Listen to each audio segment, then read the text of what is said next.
Hi, this is Jay Smith. Do you like poetry? Well, you have come to the right place. I've written poems on everything from human evolution to history to running, for sailing, and some stories as well, even in Spanish. So stay tuned and I hope you enjoy this. And hit that like button and subscribe to the channel.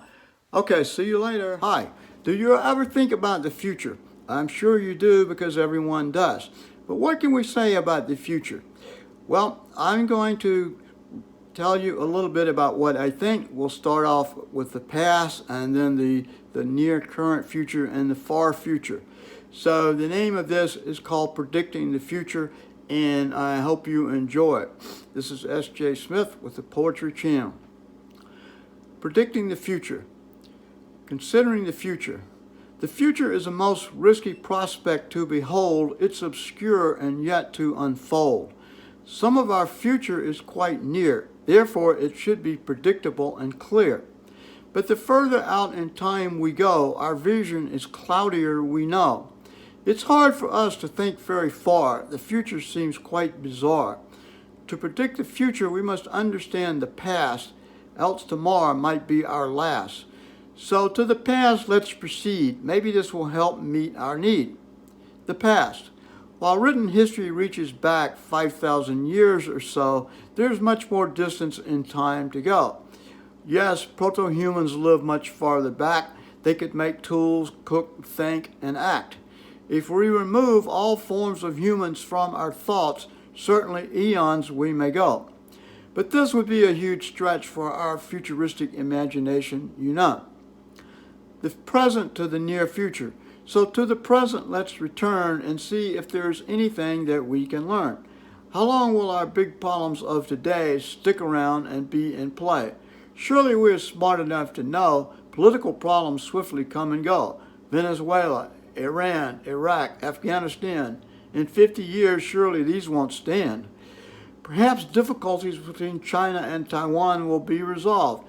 Can China, with its communist autocracy, beat Western democracy? Farther into the future. But other geopolitical issues likely will arise. Just look to the skies. Space warfare. Surely there will be a lengthy astronomical race. We'll survey the solar system and conquer deep space.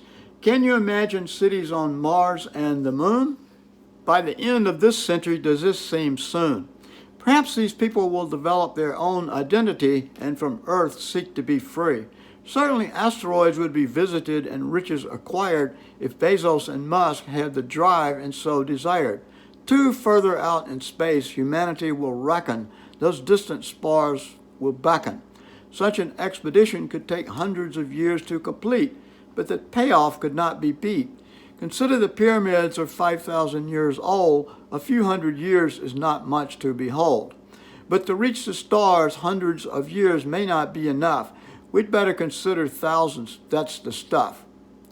The problem with the future. But the problem is we usually project with a positive and linear trend, but such trajectories always end. Perhaps nuclear war might come to pass and knock civilization on its ass.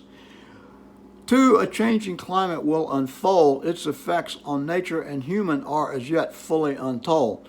Dictators and genociders will surely appear. They will bring mayhem and death with their spear. 1984 is looking more certain, like the descent of the Iron Curtain. Thus there's no guarantee of success or that we shall be blessed. Flipping a coin. Whilst many think the future is relatively certain, it truthfully lies between an obscure curtain. Peering into the future is like flipping a coin. Which side of the future will you join? Are you an optimist seeing a half-full glass? Which vision do you see when it is cast? Perhaps yours is half empty and you fear the worst, thinking the world will burst. The unknowable future. The problem is we can't be sure. Everything is obscure. I think there is just one thing that we can say. The future will unfold in an unknowable way. Consider Egypt 3,000 or 4,000 years ago. It was highly cultured, beautiful, and artistic, you know. Now it's overpopulated, dirty, and drab, not the place to find a nice, clean cab. There's a lesson here to be learned, but it must be discerned. Whether you live in a mansion or a shack, it will have changed much if you could come back.